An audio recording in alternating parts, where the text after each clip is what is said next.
for a great insight. I think I want to also share another very, very happy news. Gukesh is will to become a world champion. He just won the world chess championship. It's, I think, what a right occasion for me to announce that. Now it's my proud privilege to request Shankar Jiwal, IPS, Director General of Police, Head of Police Force, Tamil Nadu, to share his insights on creative policing with aid of technology. Please.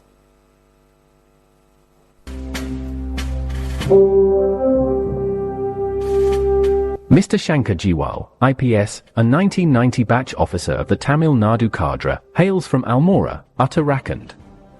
With a strong educational foundation, including a BE in mechanical engineering, PGDM in management, and an MS by research, Mr. Shankar has dedicated over 3 decades to law enforcement.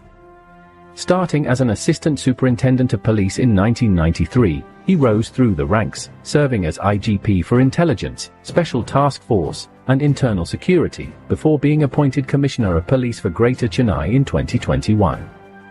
In 2023, Mr. Shankar was elevated to Director General of Police and Head of Police Force for Tamil Nadu. Thank you. I now present Shankar Jiwal to deliver the lecture.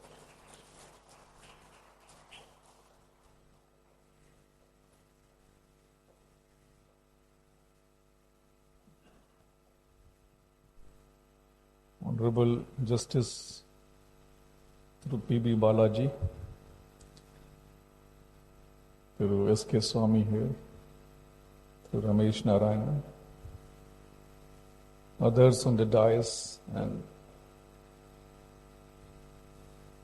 friends assembled here. So, creative policing with the aid of technology and basically AI. So I, first of all, don't think that human beings are still capable of creating. The creating aspect should be left to somebody who is superior and better than us. So I will say innovative policing rather. But still the word create from Sanskrit comes from kriya or something to do. So from that part may be relevant still. As far as the artificial intelligence is concerned, intelligence cannot be artificial to start with. That's very demeaning to that. I think they should change it to alternate or augment something, the entire acronym of AI, because artificial is like demeaning to the word intelligence itself. But still, just to start with, I thought I'll wake you up a bit. So, there are 2 ways I go about. One is that I tell you about what is being done, but nobody believes police. So I don't know how much really you will be with me on that. Second way is that I leave it to you to, because everybody in some way, mostly by hearsay or third party experience, knows about police. First hand experience of police is rarely with people generally. That's the survey says so. But still, I will leave it to you that if you would like to ask me any pinpointed or specific query on as to how, which part of policing, like you feel said, how do you bring in technology in the registration of cases or solving issues, then maybe I'll be able to engage you better, I believe. So with the way you feel that technology is not being used and you have an idea that in the field of policing, whichever way you understand, the way it can be used, then I can tell you that the path we have traveled so far in Tamil Nadu, and also what do we propose to do. So let us see if you have any ideas or any posers on this I can build upon on that. I won't keep you engaged more than 15 minutes. So anybody has anything on this? You're welcome. This is a very erudite group, I believe.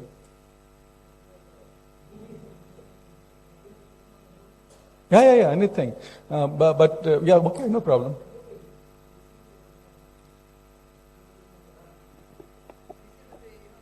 Police is able to track his movements as if it's, their live telecast is going on. They say this CCTV, that CCTV, and then location is shared. Is it so specific that you can actually trace a criminal to the nearest foot or 10 feet? Because that's what we see in the movies. Is that kind of technology really available to the Chennai police? I mean, Yeah, movies exaggerate a bit. It's not that, we are not that smart because you don't pay us that much. But the point is that to a great extent, see, they also pick the ideas from somewhere. Then they embellish it. Like, I think the people here, like even we are today with the some doyens of the advertisings, they embellish them. But the idea has to be picked up from daily life. Two reasons for that. Then the audience can relate to it bit, and then audience can be in awe. That's why how the movies try to build it up. But yes, today's technology, earlier, the only principle on which we worked was a scene of crime concept. So any crime has to have a place. We used to call it scene of crime. And there used to be the victim, if it is so, or complainant, and the accused or suspect. Both have to be present there. And the evidence we build upon is called as Locardo's principle of exchange. There has to be something exchanged between them, whether it's brought as scientific evidence like footprint, fingerprint, voice print, some photo. Now, that has been greatly, we are being greatly helped by digital footprint now. I can tell you that anybody who is on Google, basically, your entire life is profiled. Because when you wake up, I can see it from the activity on your phone, when you wake up. Not only phone calls, but even social media and all that. When you are most active, when you sleep. In daytime, if you take a snooze, I will know that. Nobody ever know that. I know that every day between 2:30 to 3:30, your phone is inactive. Means you take a snooze every day. So digital footprint is something which has changed the entire scenario. And based on that, yes, actually, a person may not know about himself that much, but an investigating agency can fathom or find about him. But it is not on day-to-day policing. Day-to-day policing is still restricted to mostly the routine things, but where we have very specific things. For example, the agencies like NIA, where the cases of terrorism, etc. have come up. There it is true that we are able to do a very fine detailing and footprinting of the criminals. And even to the extent that going back in history, like earlier we didn't have this facility but I can go back in the history of a person 1 or 2 years to see what he's saying tallies or not. Was he at this place or not? Did he meet him or not? All those can be tallied. So if you have seen the Minority Report, that movie, it's almost like it's going to happen to that extent, only because of digital footprint. Yeah. Excuse me. Yeah. You said about you are not smart, but you can be smart. The thing is that your criminal justice system revolves over the mens rea. So more than the advanced technology, good that sympathetic psychiatrist can get more information about the accused or whatever. I think that in India, very rarely this psychiatrist help is being sought to even it begins with questioning. You people, you just still use the medieval techniques, especially in India. So we have to move again. We have to move away from this kind of manual torture to medical law. You could always, before sentencing or not before sentencing, before interviewing a suspect, if you bring a qualified psychiatrist, that will help a lot for you and for the community and for the judicial system to go further. This is what we think. Your comment? Yeah. First of all, I will issue a disclaimer, we don't torture people. But anyway, this aspect is there because, yes, the mens rea and the actus rea, two parts are there which have to be matched for a crime to be sort of said to be done. Though mens rea in some cases is not, so burden of proof remains. For example, in drug offenses and all, the burden of proof largely remains, but still mens rea is an important aspect. For general public, mens rea basically means the intent to do a crime. And actus rea is the actual act of doing a crime. So, yes, this aspect as far as the technology or advances are concerned in policing has not been much explored. We have not brought in the help of psychologists, I will say, apart from psychiatrists, if you say, but psychologists basically and psychoanalysts. Because Reader Digest, if you read Reader Digest of 20 years back, they have a psychiatrist definition is different, psychoanalysis is different, psychologist is different. So, The psychologist and psychoanalyst, these two category of people have not been utilized by police department so much. But now we are trying to bring them in. I'll give you example of this. This particular, for example, the de-radicalization, the aspect of de-radicalization, which may be towards an extremism. There we are trying to take advantage of these people. And there have been some progress has been made also. But there's another aspect to this as to how much the Evidence Act, because is a psychiatrist or somebody's expert, treated as expert in this or not, has to be seen. So the Evidence Act so far does not provide for the psychiatrist to be expert by definition as such. You can always bring in, but not to the category of general forensics. However, I think that is one field which will progress in due course of time, because now we are stressing a lot on crime against children also. Children are basically become criminals also, and also being victims of crime, large number. For example, if you take the statistics, almost about 17 to 18% offenders are juvenile today, compared to about 2% about 10 years back. This is an aspect where we can definitely explore and utilize them a lot, and there is a deficiency as of now, but the efforts are being made. Good evening, sir. We keep hearing about this a bug is being planted in the culprit's body, and the police is using this technology to track the culprit wherever he goes. Is it possible? Is it really true? Is it being used by the Indian police? Is it possible to implant something into someone's body and then so that keep track of him wherever he goes, the police are able to capture? Is that true? So the GPS anklets or GPS wristbands are being used by some countries where they have a concept that why to incarcerate a person. It's not necessary that everybody should go to jail. And here also the fact is that statistically that when a person tends to go into jail and spend a good amount of time there, somehow he tends to come, because of company around there, he tends to come in contact with other criminals, and then the correctional aspect is not happening. The correctional aspect is not that, nowadays we call prisons as correctional services. So, but its correctional aspect not coming in. So that's why the concept is there. Why should we? Actually, they should be given a chance. First offender, petty offenders can be geofence, they call geofencing, with a collar, GPS collar. Here we do not have it as of now in India. But there is an effort of bringing it in. There is something called as Bureau of Police Research and Development, BPR&D, which is actively pursuing this aspect, whether because judiciary has to be on board for this. So, otherwise we cannot do it on our own. So if legislative change has to be brought in judiciary, so what happens that you put less pressure on jails, you make a person, you monitor a person, but still not make him sort of go through demeaning process of going to jail and all that. But the process is still to come in. But it is on. I think it will come in 2 to 3 years. Yeah. Sir. Hi, Mr. Jiwal. Hi. You've got 2 questions on this. Sorry. Sir, this is Prakash Swamy here. The culprits and the criminals have a better knowledge or idea about technology than our police force. We talk about the digital arrest now, which is a hot topic which was discussed in the DGP's meeting held, chaired by the Prime Minister.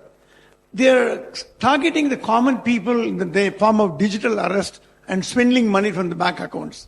And also I've seen many poor people are lost the money in ATM scam, credit card scams, and there seems to be no end to this kind of scams which is happening.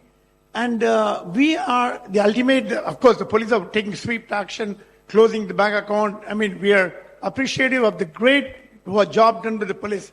But anyway, there's any way to stop this kind of harassment. For example, a retired guy of 70 or 80, if you lose the money, he lost his entire savings. There's no way he can get back the money where the bank says get an FIR. And how difficult to get a CSR in the police stations with these kind of digital arrests, because the cops themselves, they not be aware. I mean, of course, we have cybercrime. They not be aware of how the kind of magnitude of the situation in which we are caught. Of course, the technology is a double-edged sword. So I know Tamil Nadu police is doing a wonderful job, but anything to be taken care of by the public in terms of advice, we should discuss at the DGP meet held last week, so that the people can be aware. Thank you very much, sir. Yeah, so Similar to that, there is this, every day I receive a call from TRI, Forensic, your own police department, Customs. Every day morning we are receiving it. We have a phone number from which we are receiving it. But we don't have an encouraging situation where we can immediately inform this phone number to the police department, where they will act immediately upon it and build up an offensive towards these culprits. That is one. And then secondly, only if we have a feel that only if Vishwanathan Anand's father-in-law loses money, the police goes and catches the culprit, or it has to be more than 10 lakhs or 20 lakhs. If it is 1,000 or 2,000, they'll say, just, sir, leave it, sir. We have 1,000 cases piled up like this. This is how the local cop will address you when we go to the station. yeah, we prioritize our work. Vishwanath Anand is more important. But still, a crime is a crime and should be attended to, no doubt. So, but one thing I will first of all address the part of these things. For whom things are at stake. So, crime is not new. Like if you, the Mahabharata or whatever you read, Ramayana or whatever, there are offense of kidnapping, offense of different things. Today's law-wise there. Bible also, if you read, whatever you read. So crime is part of society, and that crime was done by somebody for whom the stakes were higher. Now the digital crime also is there, where a lot of money is being made by this criminals. Where earlier, we had something in police parlance called as modus operandi. So we had a modus operandi bureau also, because we thought if a criminal is doing crime, because 20 years back, a crime basically meant a property crime. If it is not bodily offense, property crime means somebody is pickpocket, or he is burglary by the night, breaking in the house in the night, or robbery or dacoity. We even have this codes like 1R was for robbery, 1D for dacoity, like this kind of things were there. Now entire things have changed. That person who is doing crime need not be available at scene. He need not undergo a training, because if you want to pick a pocket, you need undergo training. If you want to do a burglary by night, you should know which part of the dark phase of the moon you should pick up. How do you first do surveillance in daytime? Which houses are empty, or how do you break a lock and all that? So now the entire scene has changed, and the thing which is there, so-called digital, you asked about the preventing aspect and you asked about the number which address both these issues, is not so much about the technology and the digital part of it. It's all social engineering. 99% of the offenses are social engineering offenses. They are tricking you into sharing your data with them. That is how it is happening. Take any of these cases. There are less than 1% of cybercrime today which are real crime, which may be a network, we may need network forensics, which may be data alteration, which may be intruding into a system. That kind of thing is not happening. It's still happening, but their stakes are very, very high. Mostly they are state actors or non-state actors of some repute, which we'll never know also. Most of this day-to-day crime which are happening of digital arrest, all this is just social engineering. So the way out of this is that the police may or anybody can keep educating whatever until the people start with the simple principle of not sharing their credentials. That is the only thing left out. It's a very simple thing, that why should you share your credentials of any sort with anybody? Simple and most simple thing is, if you ask me, I will simply say that sharing of a OTP, sharing of account, any call coming where it is asking for credentials. If you just don't do any of these, mostly you won't be scammed. But the profiling of all this is like that. And it's very unfortunate that we are losing on every day basis crores to these scamsters, crores. So there, however, we do have certain systems come up now. Like just now we were talking and we were privy to a talk by Mr. Ramesh Narayan, where he was talking about a person who tried to con him off, and then the moment they called 1930, there the databasing is there at 1930. So you can call 1930 in any, and you have to call it immediately.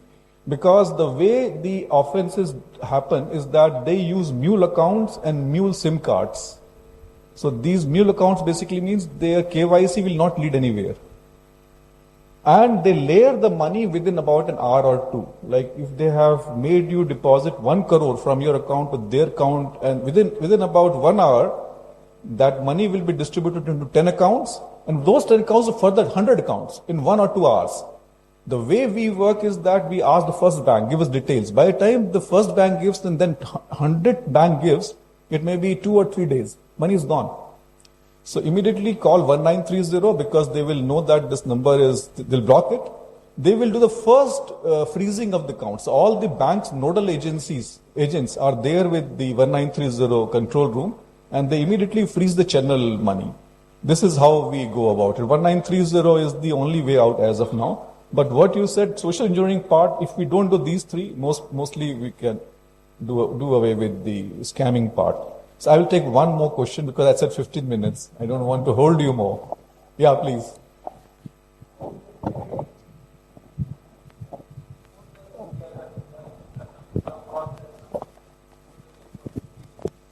I couldn't get you. Oh, okay, same thing. No. Calling daily, it's coming from ISD calls. Plus double eights or some numbers, not from local numbers. It is coming regularly. It is not weekly once, twice like that is coming. What's your call on that? No, what you're saying that there are calls coming, ISD calls. Yeah. Yeah, for scamming, same thing I think. See, for So this digital, So what is the question basically? Call. I get a ISD call because I get some ISD call outside, so I cut the call and I was taking that. And sometimes they call, your parcel has come, you tell this, then that it has come in the thing. Then he was telling once, he has put the logo as police. Then the call came from somebody. It is from Delhi police, we are calling you. Oh, Delhi police. I'll put you to the connection to the customs people. You talk to them. Are you free? After 1 hour, I'll put you to them, telling.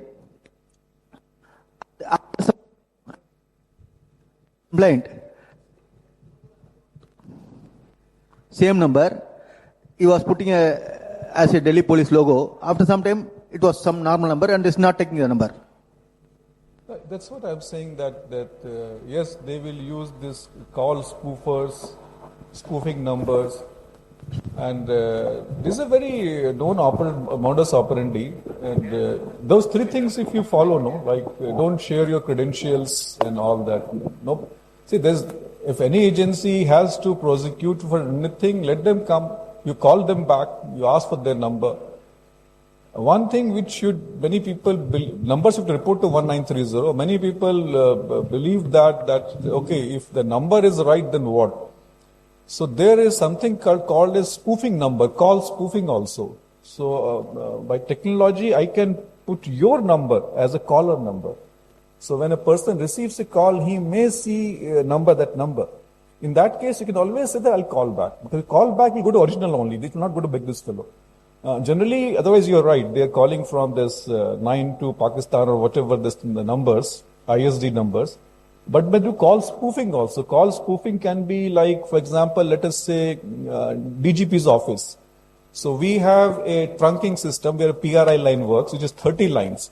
So it is common line, and then from there people call and do transactions. If you call the number back, it will land in control room. And if you ask them, this is police control, they'll say yes. If somebody called me, they'll not know, because many people use that. Then you'll believe that maybe this is true call then.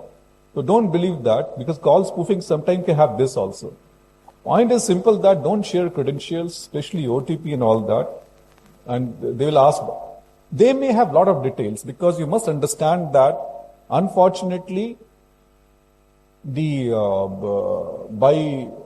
open source intelligence and sometimes leakage of data, people have a lot of information. They have information about your bank account number, last 4 digits they may have, which place you have. They may even know that you may have spent a card somewhere in a mall. They will know that this is where you have last spent some amount of money. And courier agencies also, because they outsource, they may know that you have sent a courier from here to there.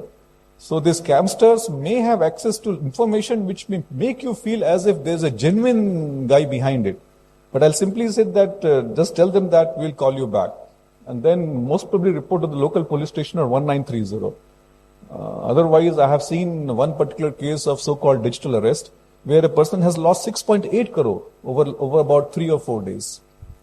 Well, friends, I do not know how much I talked about technology, but I think to the spirit of advertising, that to change or mold as situation may be, I thought I addressed whatever was today's thing and maybe could engage you as well. And thank you for giving me an opportunity to be here. I appreciate and thank the organizers for that. Thank you all.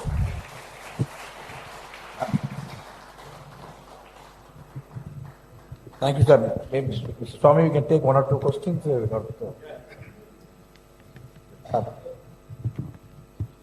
we've got over Let me ask watching it online. the first question. Written slip. I have the mic here. Let me ask the first question. Yeah, only slip. The question goes to Justice Balaji. I was asking him in private here, and I'm going to put that question publicly. Who are the legal heirs in the family? And is there any specified ratio that the will, which there's no will, there is a specific ratio in which the money is distributed? All religions, Christianity, Muslims, Hindus. As far as Hindus are concerned, we have class 1, class 2, class 3, class 4 legal heirs. The class 1 legal heirs are preferred heirs. Starts with the mother, then the wife or the husband, children. Suppose son is no more, son has a widow, grandchildren through the son, they are all class 1 legal heirs. So all the class 1 legal heirs will collectively take the property in the event of an intestate demise. Suppose a person does not write a will. Then it's the case of an intestate demise where all the legal heirs in class 1 will take equally, be it the mother, the wife or the grandchildren or the son or daughter. They will take it by 4 or by 6 or by 8. Suppose there are no class 1 legal heirs. Then we move on to class 2 legal heirs. Class 2 legal heirs, the first class 2 legal heir is the father. Father is not a class 1 legal heir under Hindu law. Many of you may not know. Class 2 legal heir, the first heir branch is the father. Then brothers, sisters. Brothers, children, sisters, children, and so on. So there are about 10 categories in class 2. Then it moves on to very, very rarely it goes beyond class 2. So invariably the estate gets fixed within class 1 or class 2. For Christians, the surviving spouse takes 1/3. The balance goes to the lineal descendants who are the children. Very simple. The husband dies, the wife gets 1/3, 2/3 shared by the children. How many ever so? So 4 children take 2/3. 2 children take 2/3. Muslim law is very complicated. It is customary. Shia and Sunni, they have their own customary laws. Invariably, the spouse gets only 1/8. Mother gets about 1/8. Your uncles get more share than the wife and the mother. So that concept, it will depend on the various sects and what they follow. So as far as Hindus and Christians, very, very pretty clear. Other question. Okay, I have hi. This goes for Mr. Jiwal and Justice Balaji as well. Firstly, I want to congratulate you in the opening. This is not to do with intelligence and technology, but the fact that you acknowledge that artificial intelligence, the words are autonomous. They're self-contradictory. Unfortunately, today's generation seems to be banking hugely on artificial intelligence because human intelligence, unfortunately, seems to be eroding every single day. And the question that I'm arriving at is that because of this artificial intelligence to a great extent, perception is reality. And when it comes to our judicial system and the police itself, I've had some great experiences with senior IPS officers in the north of the country who've been very helpful at various stages of our entrepreneurial journey. But the way it is portrayed in media or on the bigger screen to a great extent, and not only living it to Bombay, but even if you look at South cinema, do you think there's a need for more content like 12th Fail, if you've seen it, right, which portrays the judiciary and the IPS in a very positive light, but unfortunately a majority of it is on the negative side.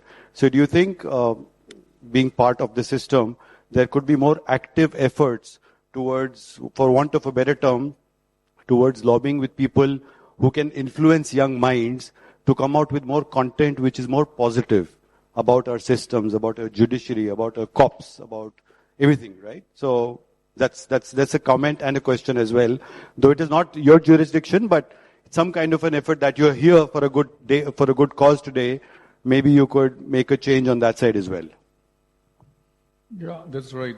So this artificial intelligence, as we apply it, is basically you have to have the neural networks built on their own for real artificial intelligence, so-called AI, to happen. But 99% of so-called AI is generally machine learning or deep machine learning. Beyond it, it's not much. So yes, but in certain aspects there are where you have to be. It's like you have to spend money and you have to be also keep pruning it. The neural networks being built is happening. That is not much happening in the field of these. Like what we encounter as challenges are deep fakes, for example, using so-called AI, etc. However, the point which you presented is very much are we aware of. In MIT, that is part of the IT department, the union government level, they have something called I4C, that is the Integrated Command for Cyber Crimes type of thing. They are very much alive and active to the entire issue. For example, a citizen on your own, for example, today, you can block your own mobile if it is lost. Nobody knows this, but this is CIR facility is given to citizens. The problem is of the lack of education. If you want to know that whether using your credentials somebody has also bought a SIM card, so there is a facility for you to verify that for all citizens. So there are a lot of facilities there which we do give press releases once in a while, but somehow they get lost in the noise. Otherwise, they are doing great effort. One of the efforts which talking about is cyber volunteers. They invite applications from citizens, especially the younger population, and vet those and then make them cyber volunteers under specific state purview. Like here we have now another vertical which has just started, Cyber Crime Wing. We have a very senior officer heading it, and it is taking care of the policy matter and driving all that. So if cyber volunteers, so far in Tamil Nadu about 4,000 have applied, and after waiting 1,600 been approved. These people will be then used and also asked whether they want to create contents. If so, they will be funded also and all that. Or maybe small groups will be made amongst them. They'll be also asked if they are volunteered to be the messengers or the ambassadors of this awareness on cybercrime. So this is that action is afoot. But thing is that it is not gone. So we have requested the government of Tamil Nadu, and Honorable Chief Minister has sanctioned 2 crore rupees for awareness campaign for cybercrime and these things. So maybe in coming days there will be some buzz. We'll try to create some buzz on this so that there's more awareness. Thank you.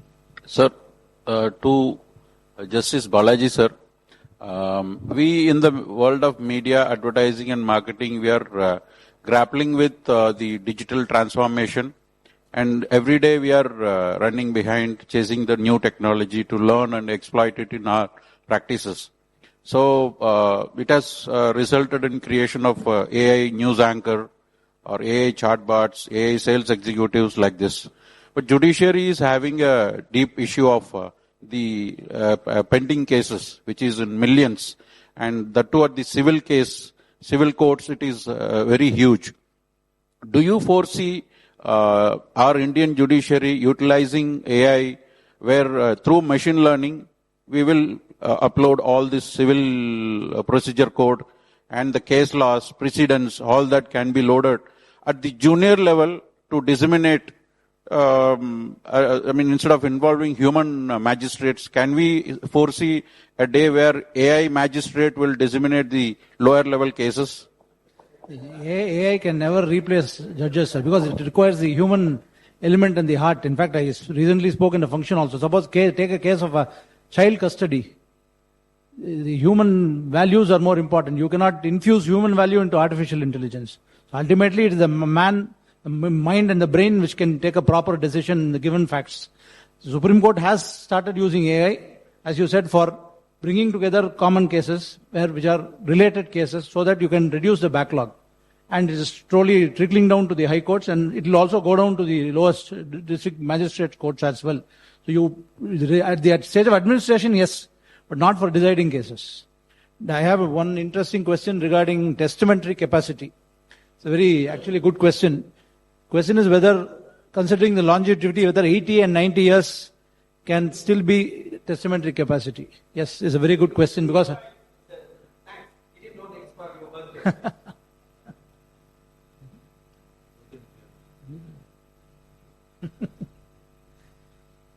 There is no, as I said, there is no bar. You have to be a major.